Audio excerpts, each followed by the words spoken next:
What up, what up? Today on Orange Curb we're going to build a DIY chest freezer style cold plunge. It's a 16 cubic foot chest freezer that we're going to seal up. We're going to fill that bitch up with some water, get cold, get uncomfortable, and have a good time all day, all long. Alright, so here's our 16 foot chest freezer. I actually ordered this from Lowe's.com. Put the link to this freezer in the description. And let's drag this thing out of the truck and start sealing it up.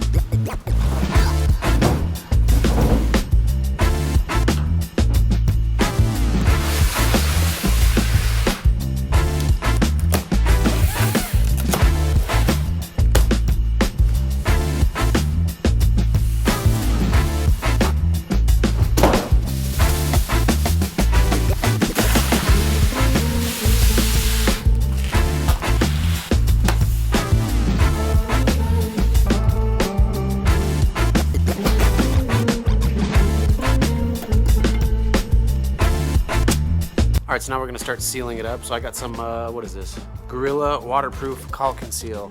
There's different types of sealant you can get. Some are recommended for underwater use, some aren't. Generally, I think if you use any kind of really good silicone, you're going to be fine, but I read some reviews on this. It does say it's 100% waterproof. It's not going to yellow over time. It dries pretty fast.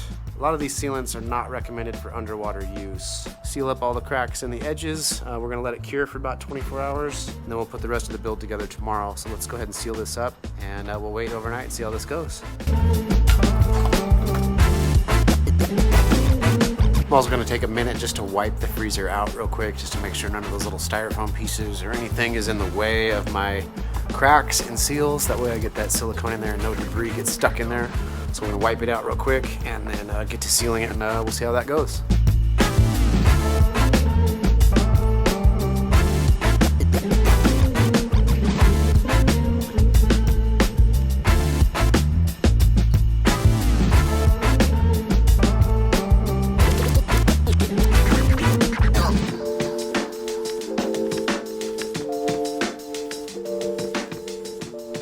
Alright, so it's been about 24 hours since I put the sealant in the freezer. It seems to have cured pretty well. I don't know if I'm going to fill up the tub tonight or if I'm going to give it a little bit more time, but either way, what I'm going to do now is mount my Inkbird temperature control gauge to the wall right here. And the wall actually looked really tacky, so I went ahead and painted because I'm going to have all this weight and all this water in the freezer. I'm not going to be able to move it later, so I went ahead and did some painting. Just give me the inspiration to go ahead and start painting the outside of the house. I also put some 2x4 blocking underneath to help carry the weight of the freezer. It's going to be really heavy once it has a bunch of water in it, and also it allows for some space underneath the freezer just so condensation doesn't build up or just whatever dust and stuff. I'll be able to have some airflow underneath. So here's what the blocking looks like. And I've got my old GFI outlet right here. I'm going to mount the Inkbird temperature gauge. Go ahead and get that installed, and then we'll move the freezer into place and see how it looks.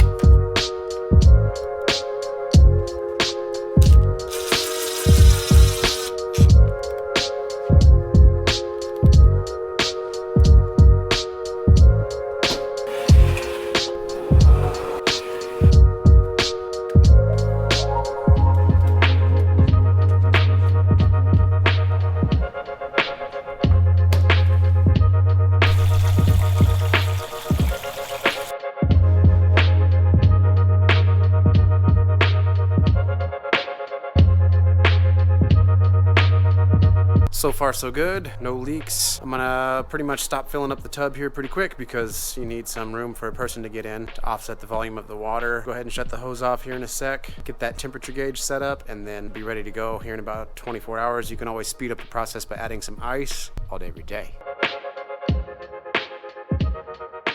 Alright, so it has been a week since I set up the cold plunge. The silicone that I used seemed to seal up the tub really well, no leaks thus far. Even though I didn't get around to finishing the video last week, it kind of worked out in a way because now I've had a chance to try out the cold plunge 6 or 7 times. I think it's been about 6 times. And so we're going to go ahead and do one today. I'll show you what the tub looks like now after it's full and it's all chilled down, and I'll show you the little aquarium filter I have in there and the Inkbird temperature gauge.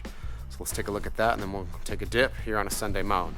So it's weird, this Inkbird temperature gauge display actually looks super strange on camera. I don't know if it's like shutter speed or frame rate or something. Maybe you guys can tell me what the hell's going on, but check out how this display looks.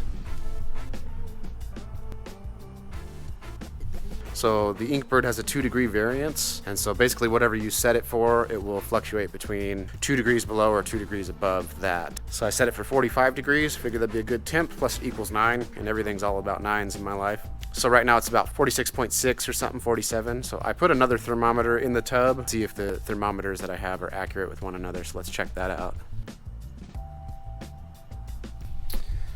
Okay, so the one in the tub, the cold plunge, is reading a steady 48 degrees, which is pretty dang good. 48 is pretty good for me right now, in the 40s. And you know, maybe as I do this more and more and kind of get more acclimated to the cold, maybe I'll shift it down into lower temps. But somewhere in the 40s is a good solid start for me. And I've been doing this for about a week, pretty much every day. I only missed one day this week for 3 minutes each time, so we're gonna go ahead and get a dunk in this morning and see how it goes.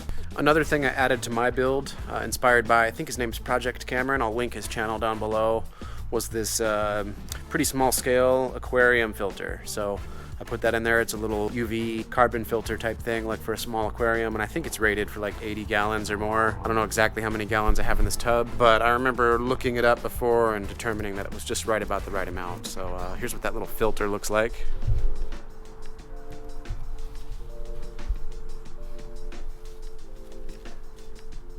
And just a quick disclaimer, just be sure to always unplug your freezer from the wall and make sure all electricity is off. Make sure that your freezer is unplugged and there's no electricity going to it. Obviously these are not meant to be used in this way, so just be sure to be safe. Always unplug everything from the wall. Just a couple other things to mention. When I filled this tub up, the water coming out of my hose was really warm, like in the 80s, probably like 87-degree water here in New Mexico in the summer. Basically, in order to jumpstart the tub so the freezer didn't have to work so hard to cool the water down, I highly recommend just jump-starting the cold process with a bunch of ice. So I did dump a whole bunch of ice in here first. That way the freezer didn't have to work so hard to get the water down to the temp that I desired. Also, another thing, some people wonder about like getting locked in here or something. These locks, the freezer does come with locks and it gives you these little keys. Now, it's really hard to move the locking little hook, so you're not gonna get locked in here. You can also put something like a little wedge stick or something. I've seen that, like if you check out Project Cameron's video, he has a little wedge. You could also just put something like a towel right there where if the lid were to close, it's not gonna lock you in there. And even if it does close, which it's not because your head's gonna be sticking out, you could just push your way out of there. Because in order to move this lock, you have to have that key. There's no way to move that. Also, when I am done with the cold plunge, one other little safety measure you can do is just to close it up and lock it. That way, you know, if there's any kids around or you just have this thing locked and nobody can access it, no one can pollute the water, I recommend locking it up when you're all done. And one other thing I was wondering about when I set my tub up was these cords. And whether or not, like, you know, are these cords going to be okay as far as sticking out? And basically you can just shut the lid of the freezer. It doesn't seem to pinch the cords in any damaging way or whatever. Just leave them sticking out of the lid like that, and even when the freezer is locked, it doesn't pinch the cords too hard, so you don't need to drill any extra holes or anything. Your cords will be just fine. Yeah, get some cold exposure, stay safe, and rock and roll all day every day. All right, so we've got everything unplugged and we're gonna go ahead and take a dip.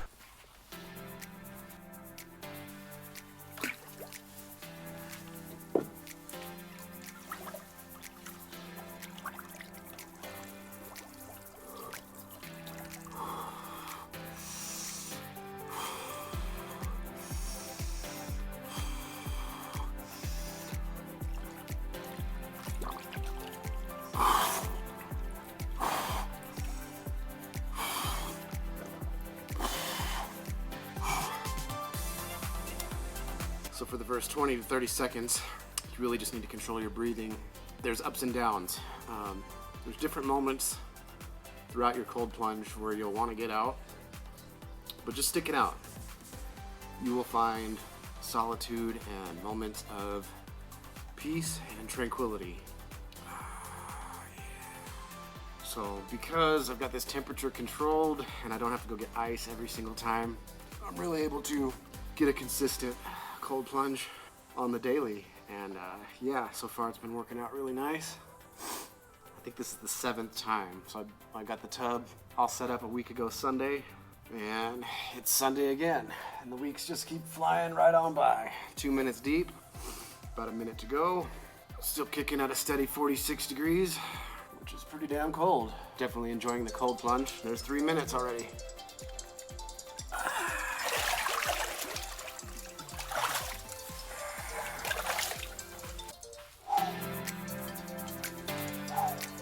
Ooh, feeling good. Feeling real good. So usually I just towel off my hands and my face a little bit. That way I can shut my phone timer off. And then I usually just air dry, especially if there's some sun out. It feels real good to get a little bit of sun. But yeah, I'm enjoying the little DIY freezer cold plunge. It's a way more consistent way of getting some daily cold exposure. One could argue, like, yeah, you could just take a cold shower, and you can. You can get cold exposure all kinds of different ways.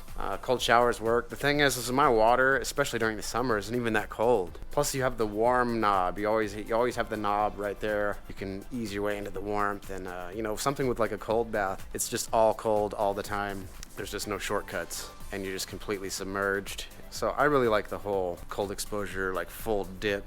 Submerge your head and everything and just kind of sit in there and relax. It's kind of like a little daily meditation, or it feels good, you know, in the morning. It feels good in the evening. It can really wake you up. It's a good way to start the day. It's kind of a good way to end the day. Some days after work, I'm like super socially exhausted. I come home, get in that thing, and then I'm just not so drained and tired for the rest of the evening. And then days like today, it's the weekend. I feel like it's a good way to start the day. It's fun. It's a fun little challenge. And then you feel really good, you feel recharged, it feels good after a workout. There's all kinds of health benefits, like it's good for inflammation and increase in dopamine, and it just makes you feel good, it just wakes you up.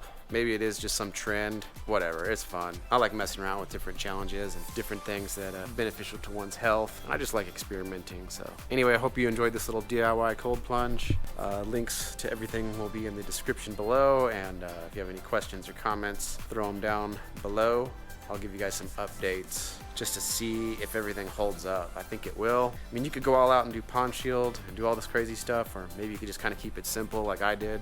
I didn't want to spend so much time building and working on the thing. I wanted to just kind of get it done, get the water cold, and just start using it. So anyway, shout out to all the inspiration online from all the other people who've done these builds. Catch y'all on the flip all day, every day.